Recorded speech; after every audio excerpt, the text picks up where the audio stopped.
எழுச்சி தமிழர் திருமாவளவன் அவர்கள் 40 ஆண்டு காலமா அரசியல் இருக்கிறாரு. அவர் ஆரம்ப கட்டத்தில இருந்தே சனாதனத்தை வேறெடுப்போம், ஜனநாயகத்தை வென்றெடுப்போம்னு சொல்றாரு. இன்னைக்கு இருக்கிற சூழ்நிலையில இதுதான் கட்டாய தேவை. சனாதனம் உள்ள வந்தாவே ஜனநாயகம் இருக்காது. அதே தான் அம்பேத்கருடைய சிந்தனை, அதே தான் பெரியாருடைய சிந்தனை, அதே தான் திருமாவளவனுடைய சிந்தனை. அமைச்சர் உதயநிதி ஸ்டாலின் அவர்களும் சனாதனத்தை எதிர்த்து பேசியிருக்காரு. அவர் என்னடா இப்படி வந்துட்டாரு, ஒரு சினிமாவில் இருந்தவர், எனக்கெல்லாம் கொஞ்சம் தயக்கம் இருந்தது, என்ன அந்த பையன் ஒரே வார்த்தையில அகில இந்தியாவே ஆட்டி. ஆட்சிக்கு வர இருக்கிறவங்க மக்களுக்கு என்ன விஷயங்கள்லாம் செஞ்சா நாடு நல்லா இருக்குன்னு ஒரு சமூக ஆர்வலரா உங்க கருத்து சொல்லுங்க. இந்த இலவசங்கள்ல நீங்க கட்டுப்பாடு குடிசை மாற்று வாரியுமே அதுதான்மா. சமூக சிந்தனையுடைய உச்சக்கட்டம் உங்களுக்கு குடிசை மாற்று வாரியம். நீங்க பெண்களுக்கு கொடுக்குறீங்க. இன்னும் இதை நான் சொல்லும்போது எங்கள் வீட்டில் இருக்கவங்கெல்லாம் எங்கள் வயிற்றில் அடிச்சுட்டு ஆணுக்கு பெண் எந்த வகையில் குறைஞ்சிட்டான்னு நீங்கள் பேசுறீங்கன்னு அதையும் இதில் சொல்ல மாட்டேங்கிறீங்க. எனக்கு எதுக்கே இலவசம். ஆனால் எங்களை பொறுத்தவரை நாங்கள் தான் பெரிய பாவத்தை பண்ணோம். இந்த குற்றத்தை நாங்கள் பண்ணியிருக்கோம். அதனால் உங்களை போட்ட இளைஞர்கிட்ட என்னை பொறுத்தவரை என்னன்னா மன்னிப்பு தருவேன்.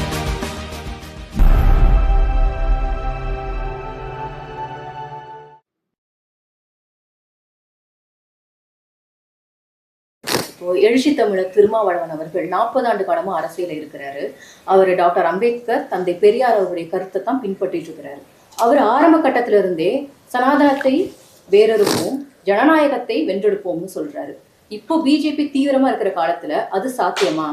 இன்னைக்கு இருக்கிற சூழ்நிலையில இதுதான் கட்டாய தேவை. சனாதனம் உள்ள வந்தாவே ஜனநாயக காலி. வர்க்க பேதத்தை ஒழிக்கலைன்னா எங்க பொருளாதார முன்னேற்றம் வரலன்னா ஜனநாயகம் எங்க இருக்கும்? அடிப்படையாக அடிபட்டு போகுது. கார்ல் மார்க்ஸனுடைய சிந்தனை தான் அது. அதே தான் அம்பேத்கருடைய சிந்தனை, அதே தான் பெரியாருடைய சிந்தனை, அதே தான் திருமாவளவனுடைய சிந்தனை, அதே தான் என்னை போட்டவருடைய சிந்தனை. இது வர்க்கபேதம் ஒழியணும். அதை சனாதனம் ஒழிஞ்சே ஆகணும். ஏற்றுக்கொள்ள முடியாத ஒரு தத்துவம் அது. சனாதனத்தை கடைப்பிடிச்சவன் தான் ஹிட்லர். ஹிட்லரை பற்றி தெரியுமா உங்களுக்கு? சுத்தமான சைவன், வெஜிடேரியன், சிகரெட் குடிக்க மாட்டான், தண்ணி அடிக்க மாட்டான், டீ டோட்டலர், பெண் விஷயம் கிடையாது. அவ்வளவு சனாதன தர்மத்தை காப்பாற்றணும். எப்பேற்பட்ட ஆளுவன். இன்னைக்கு ஒரு உலகம் என்ன சொல்லுது? ஹிட்லரை போன்ற கொடியவன் பிறந்ததே இல்லை. அவன் சனாதனவாதி. அப்பேற்பட்ட கொடியவன். செங்கிஸ்கானெல்லாம் சொல்லுவாங்க. செங்கிஸ்கானெல்லாம் தூக்கி அடித்தவன் ஹிட்லர். சனாதனவாதி. ஆரியர்களை அந்த உலகத்தை ஆள வேண்டும் சொன்னவன் சனாதனவாதி. அப்படிப்பட்ட ஹிட்லர் பிறந்த, அந்த முசோலினி பிறந்த அந்த இதை ஒழிக்கிறதுக்கு நம்மளாம் போராடி ஆகணும். இது இன்றைக்கி 1300 ஆண்டுகளாக மகேந்திர பல்லவன் காலத்தில் ஆரம்பித்த அந்த போராட்டம் இன்றைக்கு நடந்துட்டு. இப்போ சங்க இலக்கியங்கள் பூராமே சமண பௌத்த இலக்கியங்கள். தமிழ் வளர்த்தது பூரா சமண பௌத்தம். வள்ளுவர் அதை தான் சொல்கிறார்.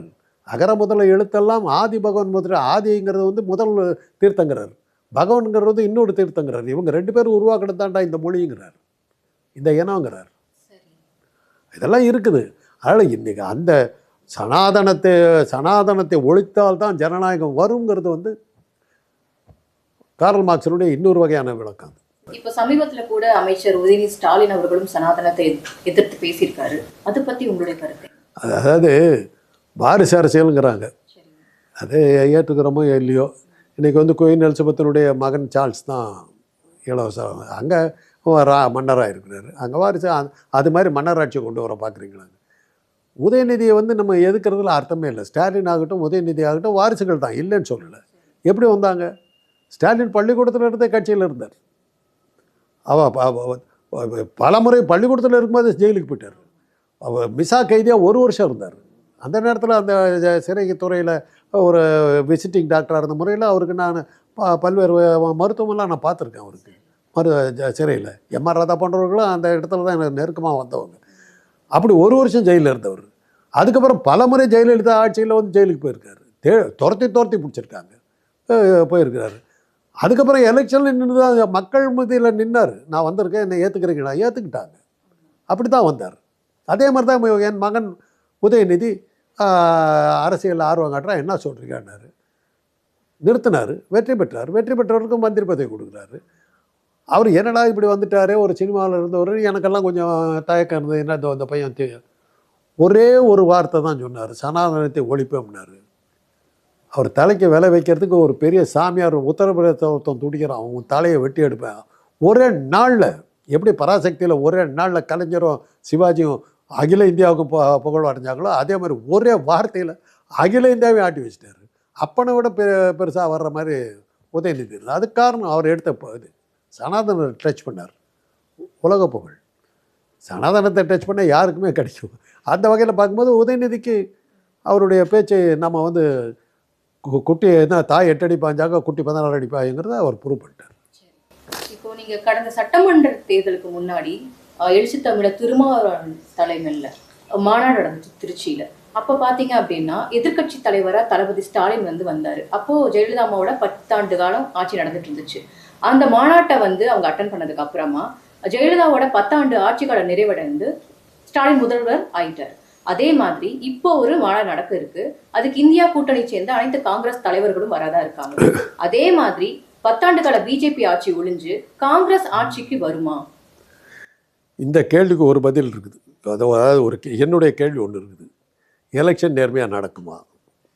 அப்படி நடந்தால் பிஜேபி ஒரு இடத்துல கூட ஜெயிக்காது. இப்போ இந்த 5 மாநில தேர்தல்களை வச்சுக்கிட்டு என்ன சொல்கிறீங்க? பிஜேபி பாருங்கள் 3 இடத்துல வந்துருச்சு, அப்படி தான் பார்க்குறீங்க.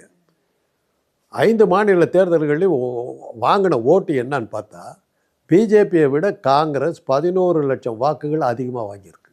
அதுதான் உண்மை. ஆனால் வெளியில் என்ன தெரியும்? ஆனால் அந்த 11 லட்சம் வாக்குகள் அதிகமாக வாங்கினா அது பதவியாக மாறல. அதுதான் பிரச்சனை. நம்ம சிஸ்டத்தில் இருக்கிற குறைபாடு, ஜனநாயகத்தில் இருக்கிற குறைபாடு. இப்போ நீங்களும் நிற்கிறீங்க, நானும் எலெக்ஷன் நிற்கிறேன். உங்களுக்கு 1000 ஓட்டு விழுது, எனக்கு 1100 ஓட்டு விழுது. நான் எம்எல்ஏ, நீங்கள் கிடையாது, ஒன்றுமே கிடையாது. உங்களுக்கு ஓட்டு போட்ட 1000 பேத்துக்கு யார் ரெப்ரசன்டேட்டிவ்? அது அடிப்படுது இல்லை. அதுதான் நம்முடைய ஜனநாயகத்தில் இருக்கிற மிகப்பெரிய குறை. இது அமெரிக்க ஜனநாயகத்திலையோ பிரெஞ்சு ஜனநாயகத்திலும் இது கிடையாது. அவங்க என்ன பண்ணுறாங்கன்னா 100 பேத்துக்கு ஒரு எம்எல்ஏன்னுறான். உங்களுக்கு 1100 பேர் இருக்காங்களா, 11 எம்எல்ஏ. எனக்கு 900 பேர் இருக்காங்களா, 9 எம்எல்ஏ. அப்படி கொடுக்குறோம். தலைவர்களுக்கு தான் ஓட்டு போடுறாங்க. இங்கே தலைவர்கள் தான் ஓட்டு போடுறாங்க. திமுகவில் நிற்கிறேன்னு வச்சுங்க, எனக்கா ஓட்டு போடுறான். ஸ்டாலினுக்கு கீழே இருக்கிற திமுகவில் நிற்கிற வேட்பாளர் எனக்கு காந்தராஜுக்குன்னு ஓட்டு போடுறோம் எவனும் கிடையாது. ஏற்கனவே அப்படி தான் இருக்குது. அந்த சிஸ்டத்தை இங்கே கொண்டு வாங்கன்னா கொண்டு வர மாட்டேங்கிறாங்க. அது கொண்டு வந்தால் தான் இங்கே ஜனநாயகம் உருப்படும். இல்லாட்டி போனால் இங்கே ஜனநாயகம் கிடையாது, ரெப்ரசன்டேஷன் இல்லை. உங்களை எதிர்த்து ஓட்டு போட்டவங்களுக்கு நீங்கள் ஒரு இதாக இருக்க முடியல. நீங்கள் உங்களுக்கு எந்த இதுவுமே ஒரு கட்சி என்டிஏக்கு இதை விட அதிகமான ஓட்டு வரும்னு கருத்து கணிப்பெல்லாம் போடுறாங்க. பிரயோஜனம் என்ன இருக்குது? அது பதவியாக மாறலையே.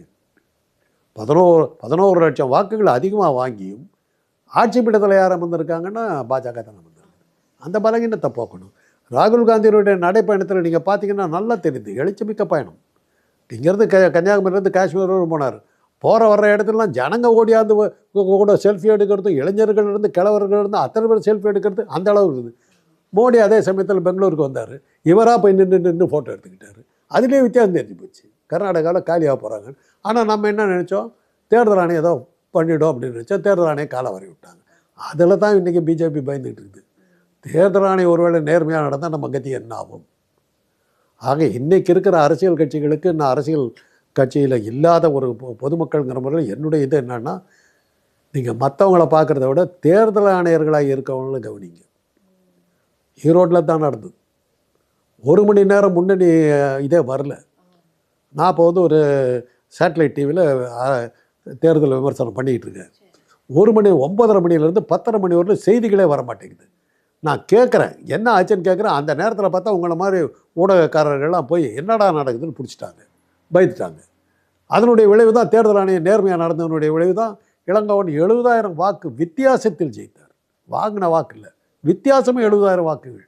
11 மணிக்கே அதிமுக வேட்பாளர் நான் தோற்று போயிட்டேன்னு ஓடி போயிட்டார். ஏன்னா தெரிஞ்சு போச்சு, நேர்மையாக என்ன போகிறாங்கன்னு தெரிஞ்சு போச்சு. பேசாமல் தோல்வி ஒத்துக்கிட்டு போயிடலான்னு ஓடி போயிட்டார். அதே தான் கர்நாடகாவில் நடந்தது. அது மாதிரி அகில இந்தியாவில் நடந்ததுன்னா பாஜக எங்கே இருக்கும், எங்கே தேடணும், மியூசியம் பீஸ் ஆகிடும்.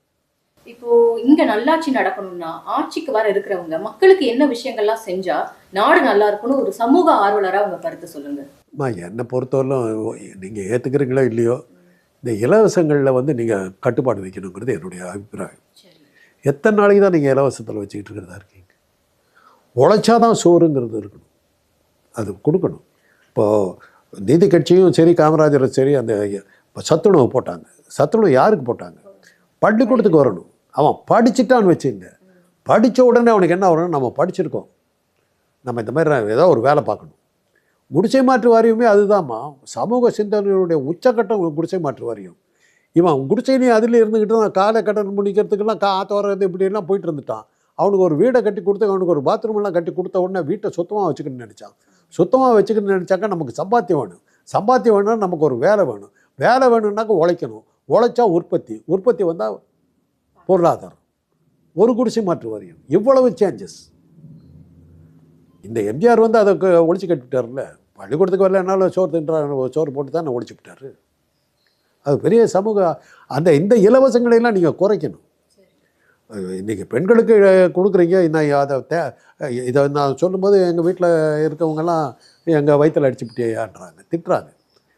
கொடுங்க, நான் வேலை வாய்ப்பை கொடுங்க. ஏன் இலவசமாக கொடுக்குறீங்க? பஸ்ஸை அதிகப்படுத்துங்க.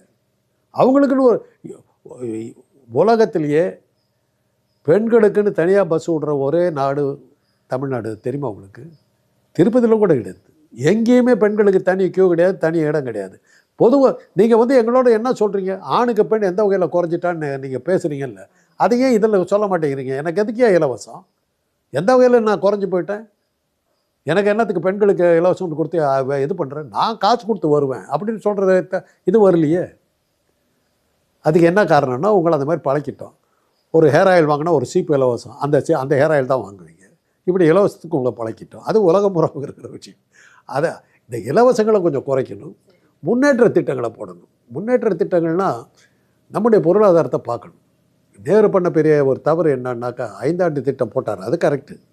கனரக தொழிற்சாலைகளை கொண்டு வந்தார். கனரக தொழிற்சாலைங்கிறது வந்து இப்போ திருச்சியில் இருக்கிற BHEL பாய்லர் செய்கிறது. ஒரு பாய்லருடைய வேலை வந்து 4 கோடி ரூபாய். அதுக்கு நமக்கு என்ன சம்பந்தம்? அந்த தொழிலுக்கு நமக்கு. அதே சமயத்தில் காந்தி என்ன சொன்னார்னா, வீட்டில் உட்காந்துக்கிட்டே நீங்கள் நூற்றுக்கிட்டே ஏதோ ஒரு பணம் சம்பாதிக்கலாம். கிராம கைத்தொழில்களை வளர்த்த பாருங்கள். அதனால தான் இன்றைக்கி திராவிட இயக்கங்கள் வந்து கைத்தறி நெசவாளர்களுக்கு எல்லாம் பண்ணிச்சு.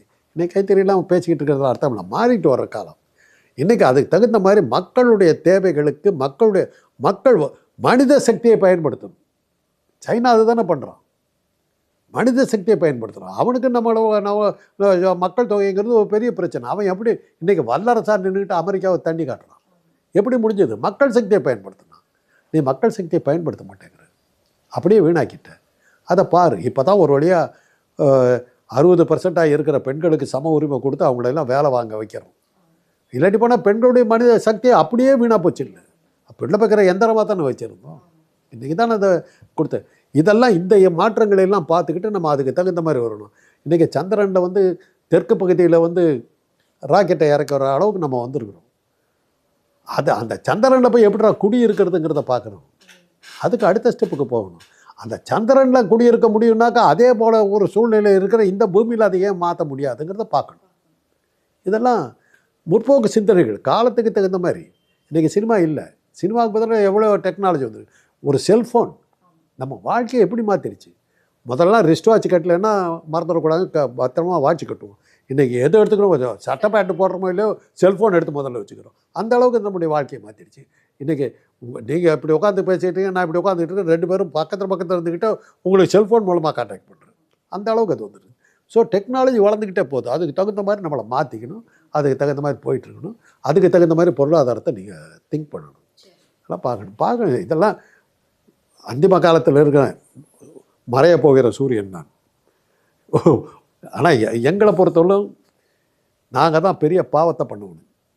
இன்றைக்கி இருக்கிற ஜென்ரேஷனை ஒரு கஷ்டத்தில் ஆழ்த்திட்டு போகிற ஒரு குற்றவாளிகள் நாங்கள்.